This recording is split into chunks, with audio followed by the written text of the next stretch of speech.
Hi everyone, welcome back to my channel. আজ আমি আপনাদের জন্য বেসনের ধোকা রেসিপি নিয়ে এসেছি।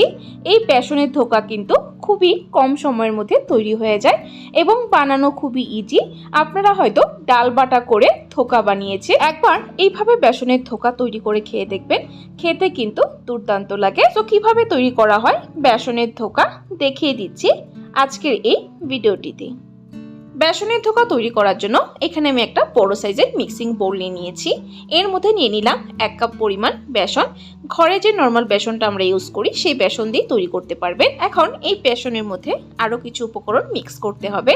এখানে আমি নিয়ে নিলাম 1/2 টিস্পুন পরিমাণ হলুদ গুঁড়ো, দিয়ে দিলাম স্বাদ মতো নুন। নুনটা আপনাদের স্বাদ অনুযায়ী অবশ্যই ইউজ করবেন।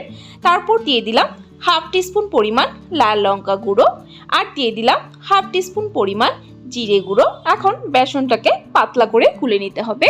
এখানে আমি আগে অল্প পরিমাণ জল দিয়ে ভালো করে মিক্স করে নেব। একবারে বেশি একসাথে জল দিয়ে দিবেন না, অল্প অল্প করে জল দিবেন আর এইভাবে মিক্স করতে থাকবেন। একবারে বেশি জল দিয়ে দিলে কিন্তু লাম্পস পড়ে যেতে পারে, এর জন্য অল্প অল্প করে জল দিবেন আর এইভাবে মিক্স করতে থাকবেন। আর বেটারটা কিন্তু একদম পাতলা করে তৈরি করতে হবে।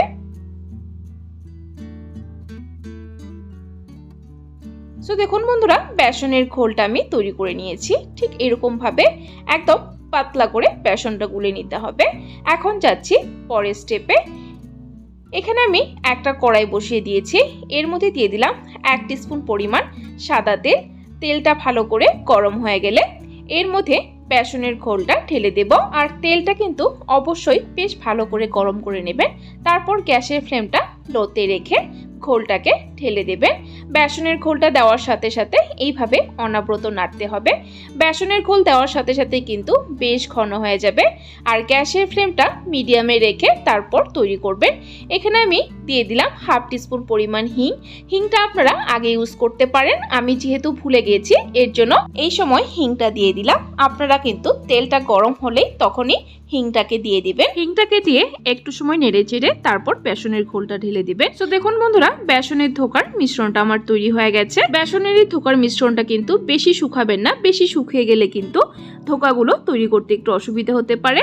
এরকম একটু আঠা আঠা হলে বুঝতে পারবেন আপনার ধোকার মিশ্রণটা তৈরি হয়ে গেছে। এখানে আমি একটা প্লেটের মধ্যে একটু তেল মাখিয়ে নিয়েছি। তারপর তৈরি করে রাখা বেসনের ধোকার মিশ্রণটাকে ঢেলে দেব। বেসনের ধোকার মিশ্রণটা আপনারা হয়তো দেখেই বুঝতে পারছেন যে কতটা শুকিয়েছি, ঠিক এরকমই কিন্তু রাখবেন। তো দেখুন বন্ধুরা, ঢেলে দিয়েছি সম্পূর্ণ বেসনের মিশ্রণটা।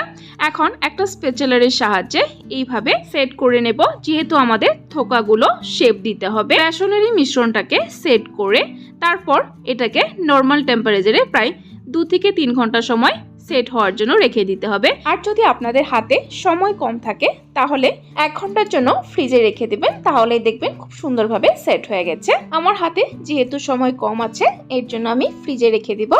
1 ঘন্টা পর ফিরে আসছি। ঠিক 1 ঘন্টা হয়ে গেছে, দেখুন ফ্রিজের থেকে বের করে নিয়েছি, একদম পারফেক্টলি সেট হয়ে গেছে। এখন ধোকাগুলো কেটে নেব। একটা নাইফের সাহায্যে এইভাবে কেটে নিচ্ছি। দেখুন খুব সুন্দরভাবে কিন্তু কেটে যাচ্ছে, একদম পারফেক্টলি সেট হয়েছে ধোকার এই মিশ্রণটা। আমি এইভাবে স্কোয়ার সাইজ করে ধোকাগুলো কেটে নিচ্ছি। আপনারা আপনাদের পছন্দ অনুযায়ী ধোকাগুলো কেটে নেবেন। সো দেখুন বন্ধুরা, ধোকাগুলো আমার কেটে নেওয়া হয়ে গেছে। দেখুন একদম সুন্দরভাবে কিন্তু ধোকাগুলো তৈরি হয়েছে। এখন ধোকাগুলোকে ফ্রাই করতে হবে। এখানে আমি একটা কড়াইতে বেশ কিছুটা সরষের তেল দিয়ে দিলাম। রান্নাটা আমি সরষের তেল দিয়ে করছি, আপনারা চাইলে সাদা তেল দিয়েও করতে পারেন। তেলটাকে কিন্তু ভালো করে গরম করে নিতে হবে। সরষের তেল অবশ্যই ভালো করে গরম করে তারপর রান্না করবেন, নইলে সরষের তেলের একটা কাঁচা গন্ধ আসে। সো দেখুন বন্ধুরা, তেলটা আমার ভালো করে গরম করে নেওয়া হয়ে গেছে। এখন এক এক করে ধোকা ছেড়ে দেব। আমি একসাথে সবগুলো ভাজবো না, অর্ধেক অর্ধেক করে ভাজবো। সো দেখুন বন্ধুরা, ধোকা দিয়ে দিয়েছি। এখন এইভাবে ঘুরিয়ে ঘুরিয়ে ধোকাগুলোকে ভেজে নেব। আর ধোকাগুলো কিন্তু হাই ফ্লেমে ভাজবেন না, গ্যাসের ফ্লেমটা মিডিয়ামে রেখে নেড়ে চেড়ে ধোকাগুলো ভেজে নেবেন। আমার ধোকাগুলো ভেজে নেওয়া হয়ে গেছে, দেখুন হালকা লালচে কালার এসে গেছে। এখন ধোকাগুলোকে একটা আলাদা পাত্রে তুলে নিচ্ছি।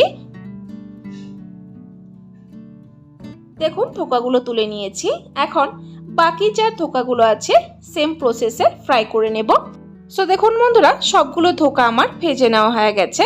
এখন ওই সেম তেলের মধ্যে দিয়ে দিব দুটো তেজপাতা, তারপর দিয়ে দিব দুটো শুকনো লঙ্কা চিড়ে, আর দিয়ে দিব 3টে এলাচ। এখানে আমি গরম মশলার মধ্যে দিয়ে দিচ্ছি শুধু এলাচটাই, আপনারা চাইলে দালচিনি, লং এগুলোও ইউজ করতে পারেন। তারপর দিয়ে দিব 1 টিস্পুন পরিমাণ গোটা জিরে। এখন ফোড়নটাকে 10 থেকে 15 সেকেন্ড ধরে ভালো করে ভেজে নেব। ফোড়নটা ভেজে নেওয়া হয়ে গেলে তারপর এর মধ্যে দিয়ে দিব টমেটো পিউরি। দুটো বড় সাইজের টমেটো পিউরি তৈরি করে নিয়েছি। এখন মিক্সিং জারটাকে ধুয়ে আবার একটু জল দিয়ে দিয়েছি, অনেকটাই টমেটো পিউরি লেগে আছে। এখন ভালো করে নেড়ে চেড়ে নেব। তারপর এর মধ্যে দিয়ে দিব নুন।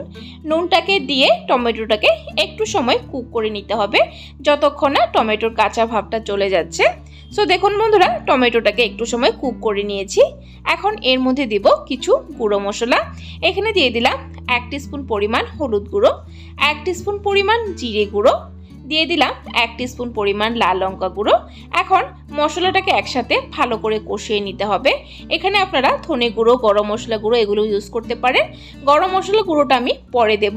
এখন মশলাটাকে ভালো করে কষিয়ে নেব। এই মশলাটা যতটা কষাবেন গ্রেভিটা কিন্তু ততটাই খেতে টেস্টি হবে। সো দেখুন বন্ধুরা, মশলাটা আমার কষানো হয়ে গেছে। মশলাটা যখন কষানো হবে দেখবেন মশলার থেকে তেলটা কিন্তু একদম আলাদা হয়ে যাবে। এখন আমি এর মধ্যে দিয়ে দিলাম জল। আমি অবশ্যই গরম জল দিয়েছি, আর জলের পরিমাণটা একটু বেশি দিতে হবে, কারণ ধোকাতে কিন্তু অনেকটা জল টেনে নেয়। জল দিয়ে ভালো করে নেড়ে চেড়ে একটা বয়েল আনিয়ে নিতে হবে। এই সময় গ্যাসের ফ্লেমটা হাইতে রাখবেন। সো দেখুন বন্ধুরা, একটা বয়েল এসে গেছে। এখন এর মধ্যে ধোকাগুলো দিয়ে দেব। ধোকাগুলো দিয়ে দিয়েছি। এখন ভালো করে আবার নেড়ে চেড়ে নেব। তারপর এর মধ্যে দিয়ে দিব নুন। নুনটা একটু বুঝে দেবেন, কারণ নুন আগেও দেওয়া হয়েছে। টেস্ট করে নিজের স্বাদ অনুযায়ী নুনটা দিবেন। নুন দিয়ে ভালো করে নেড়ে চেড়ে একটু সময় কুক করে নিতে হবে, যতক্ষণ না ধোকাটা একটু নরম হয়ে যাচ্ছে। এখন এর মধ্যে দিয়ে দিব কাঁচা লঙ্কা।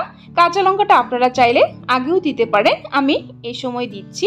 আর ঝালটাও কিন্তু আপনাদের স্বাদ অনুযায়ী দেবেন। এখানে আমি লঙ্কা গুঁড়ো ইউজ করেছি, শুকনো লঙ্কাও দিয়েছি। এর জন্য একটু নিজেরা বুঝে নিজেদের স্বাদ অনুযায়ী ঝালটা দেবেন।